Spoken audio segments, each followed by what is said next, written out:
JKS 21 batch के 2021 batch के जो है वो परिणाम सामने आ गए हैं और बहुत से चेहरों पर खुशी जो है वो नजर आ रही है। और खुशी हो भी क्यों नहीं, इसके पीछे बेइंतहा मेहनत है, बड़ी रातों की नींद जो है वो कैंडिडेट्स खोते हैं और जी तोड़ मेहनत करते हैं, तब ये खुशी कहीं ना कहीं आती है। हमारे साथ आज खास बातचीत करने के लिए सुमित चौधरी जी हैं और इनसे बातचीत करेंगे और जानेंगे कि कितनी मेहनत, कितनी कड़ी मेहनत इनको लगी। सर, सबसे पहले आपको, आपके परिवार को, आपके तमाम उन लोगों को जो आपके सराउंडिंग रहे, जिन्होंने आपका हौसला बनाकर रखा, सबसे बड़ी मुबारकबाद आपके और आपके परिवार को। Rahul sir, thank you so much. आपने अपने प्लेटफॉर्म के द्वारा हमें अपने प्लेटफॉर्म पे ये सामने लाया। बहुत बहुत शुक्रिया आपका, आपकी मुबारकबाद के लिए। तो सर, ये जर्नी कुछ ऐसी थी कि कुछ अप्स रहे, कुछ डाउन रहे, बट गॉड विलिंगली आपके साथ ऊपर वाला साथ है, आपकी मेहनत साथ है। तो एक वक्त ऐसा आता है कि जब आप आपकी जो किश्ती है वो किनारे पे पहुंची जाती है। अगर आपकी लाइफ के बारे में जानने की कोशिश करें, आपके बचपन का दौर या फिर आप जैसे जैसे बड़े होते रहे, तो क्या समीर एक मतलब एक शरारती बच्चा रहा या फिर खेलों की तरफ झुकाव ज्यादा रहा या फिर उसने मौका ही नहीं दिया बोलने का परिवार को या किसी को? देखो, पढ़ाई भी चल रही है, साथ साथ शरारतें भी चल रही है। सर, आपने कुछ ऐसी बात कर ली है कि जैसे मतलब मुझे ऐसा लगता है कि शायद मैं डेफिनेटली शेयर करने के लिए चाहूँगा जी। कि स्टार्टिंग से मतलब ऑलराउंडर रहने की हमेशा एक रही है कि बैक बेंचर्स भी रहे, फ्रंट बेंचर्स भी रहे, पढ़ाई में भी अपना एक कहीं ना कहीं एक रिदम मेंटेन रहा। तो मेरी स्कूलिंग बेसिकली जम्मू के local school Saint Peter's high school state board के थ्रू हुई है।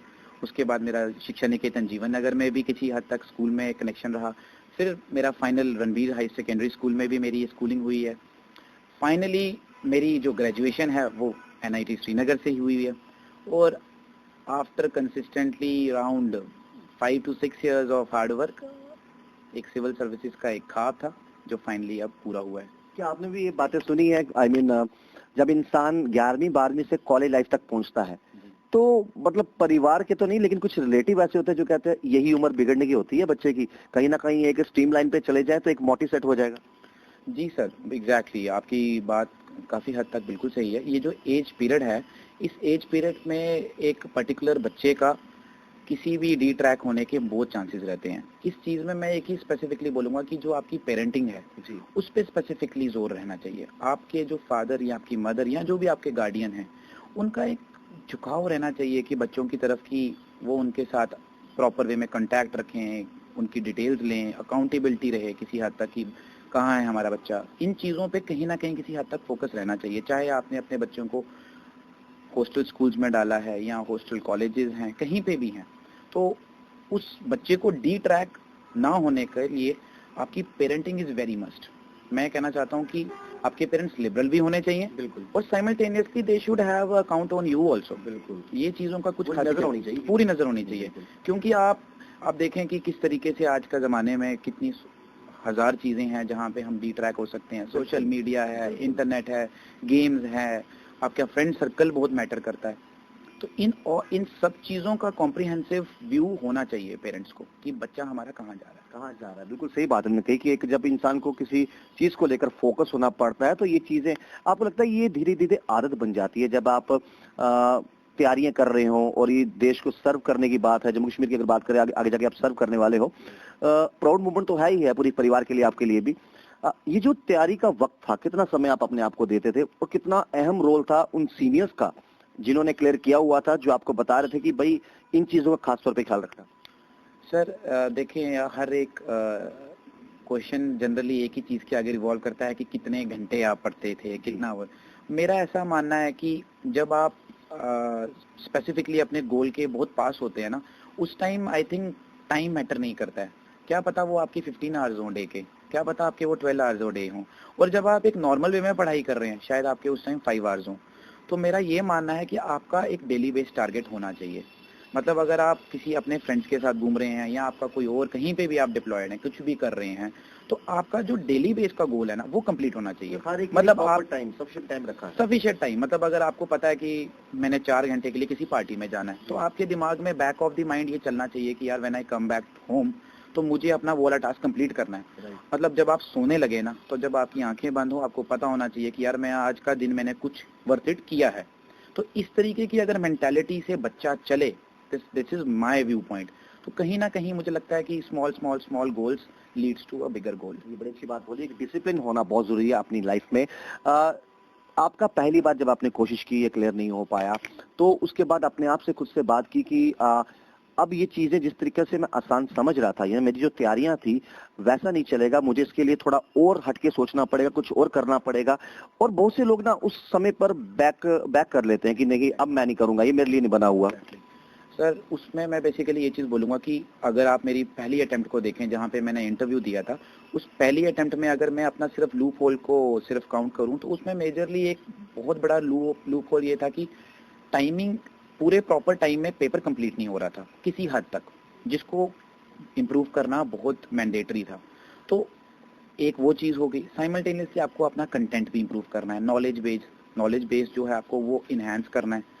तो इन सब चीज़ों को इन्वॉल्व करके, एक कोलैबोरेट करके जब आप नए फॉर्म में आप प्रिपेयर करके आते हैं, तो मुझे ऐसा लगता नहीं है कि कोई भी रिक्रूटिंग एजेंसी आपको डिनाई करेगी आपको सिलेक्ट करना। आप ये मानते हो कि इंटरव्यू सेशन जो रहता है, आपने कहा कि रिफॉर्मेशन करनी पड़ती है अपने आप में, इंटरव्यू सेशन के दौरान इंसान तब तक इतना तैयार हो चुका होता है, इतना पक चुका होता है कि उसको मालूम है कि किस तरह के सवाल जो है वो आने वाले हैं, और कितना जरूरी हो जाता है वहां पर कॉन्फिडेंट रहना, क्योंकि नर्वसनेस चेहरे पे वो 2 मिनट में पकड़ लेते हैं। एग्जैक्टली सर, इसमें बेसिकली एक ही सिंपल सी बात है कि जो इंटरव्यू है बेसिकली आज का जो पर्सनालिटी टेस्ट उसे बोला जाता है जी। उसमें आपका करंट अफेयर बेस्ड रहता है, क्योंकि जो भी आपके सामने मेंबर्स बैठे हैं वो आपसे स्टैटिक डाटा जनरली कम पूछेंगे, वो आपसे आपकी अपडेट पूछेंगे कि यार आज का कल क्या हुआ, परसों क्या हुआ। जैसे फॉर एग्जाम्पल के अलावा इर्द गिर्द क्या चल रहा है एग्जैक्टली जैसे अभी आप सिंपल सी लगा लें, रशिया यूक्रेन वॉर चल रही है, तो इस चीज के बारे में एक बेसिक कैंडिडेट को आई थिंक पता होना चाहिए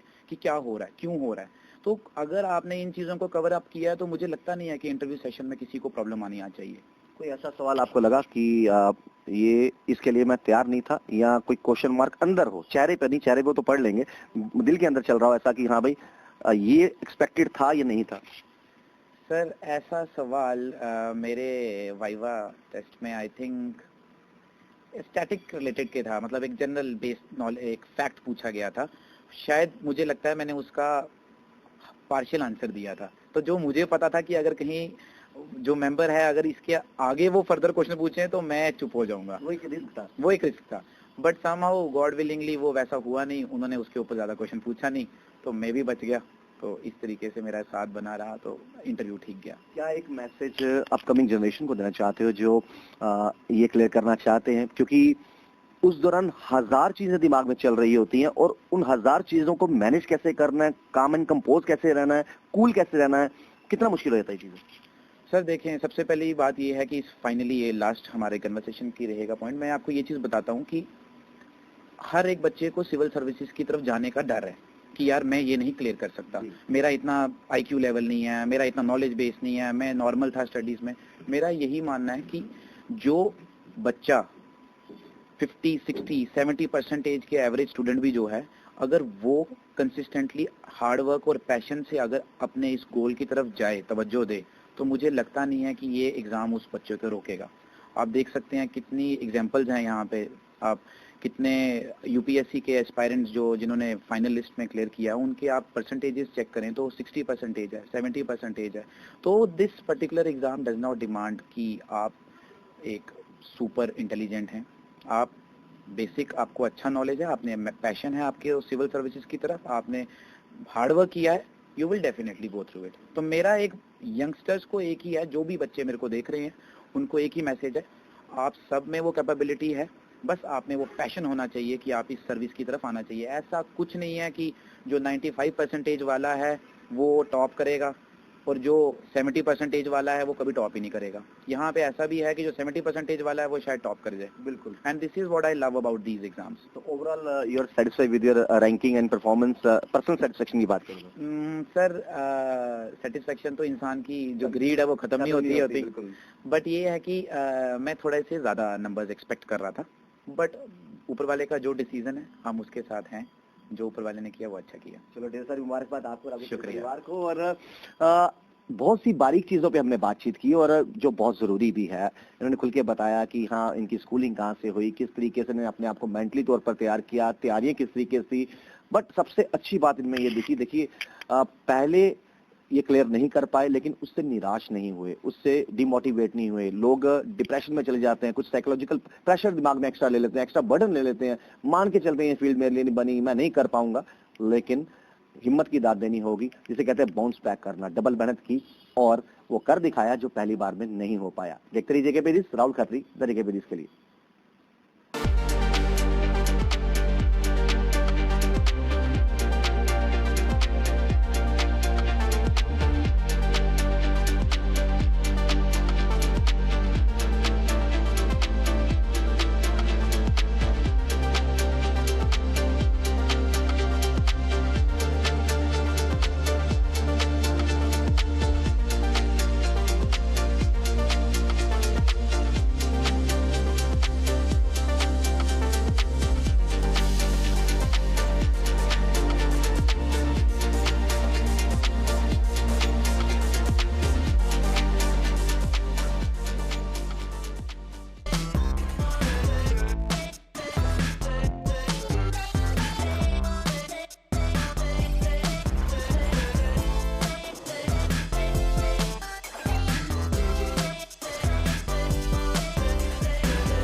Providing latest education in its state-of-the-art institute and also providing an opportunity to the students to explore their careers across the globe. ऑरेन का एकमात्र उद्देश्य है युवाओं को अंतर्राष्ट्रीय स्तर पर ब्यूटी एजुकेशन देना।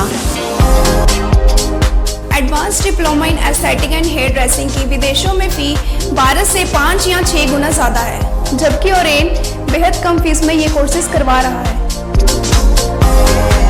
In Oren, there is a student-friendly environment. Students have the freedom to think for themselves in training. Oren is the only institution where teachers are available whenever students need. An institution that provides hair, makeup, skin, nail art and mehendi courses so close to the students' home that is actually a blessing. Different cultures, different challenges. More than 8,000 students are engaged. Earn while you learn. Oren produces thousands of beauty professionals who are today doing extremely well in their respective field. So what are you waiting for?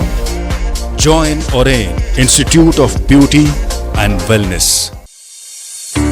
NIST Institute of Beauty and Makeup, Fashion Designing, Hair Dressing and Nail Extensions. Now also in Gandhinagar, Jammu. State-of-the-art infrastructure.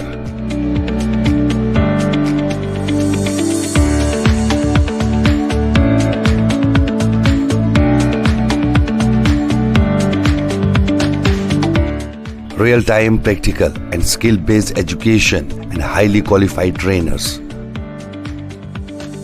NIST offers various courses in fashion designing, beauty and makeup, specially designed courses for hair cutting and hair designing.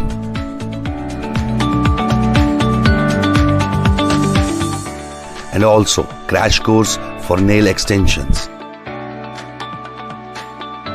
NIST encourages women's education, and our creative courses not only develop a woman's mindset and personality, but also help her to attain positive thoughts. NIST offers all courses with affordable fee.